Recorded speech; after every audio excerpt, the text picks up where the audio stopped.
Mbare Musika went up in flames nezuro hapana chasara. Welcome back to your channel. Please don't forget to like and subscribe. Inyaya inorwadza kuma vendors guys.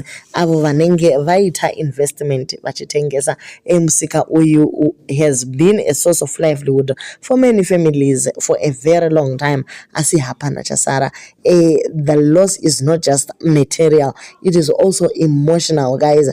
Passion vanhu, their daily bread, their dreams, everything invested muma market stores aya zvese zvangoenda zvikapera zvakadaro. This is very heartbreaking guys. Mari yanga iri apapa yema investment chete inosvika million chaiyo dollars dzangoita up in flames. Pane vane magudzi asara acho, they are rendered useless. You cannot sell them zvachose. Pane vane nzungu dzavo dzakangika dzikapera, pane vane poto dzavo, hari dzavo dzaputsika, dzimwe dzacho dzasara hapana zviripo. Kana dzitori sehembe guys, hatitotauri, inguva yakaoma zvikuru.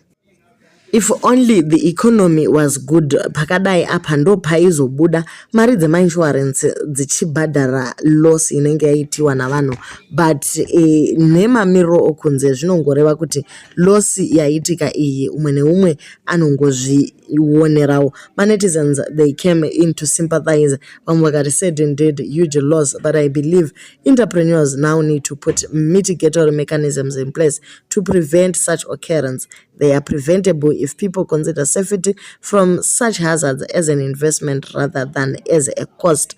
Zvinova zvinoita kuti vanhu vaunganidze mari dzavo pamwe chete vachigona kuzobuda mu problems dzakadai so idzi. Kuti uzive source yemoto wacho unogona kusaziva pane malines here emagetsi aripo apa, kana kuti munhu asiya fodya yake ichipfuta hapana anoziva, kana kuti ndevechibage vanga vachigocha hapana ane answer. But anyway, tiri kungoti isusu sezimhot gossip, zimhot news, veduwe inguva yakaoma. Tinomira nemi muminamato nemune zvese kuti de mwari vaita restore everything that has been lost. Fire brigade iri kunzi yakakonewa kudzima.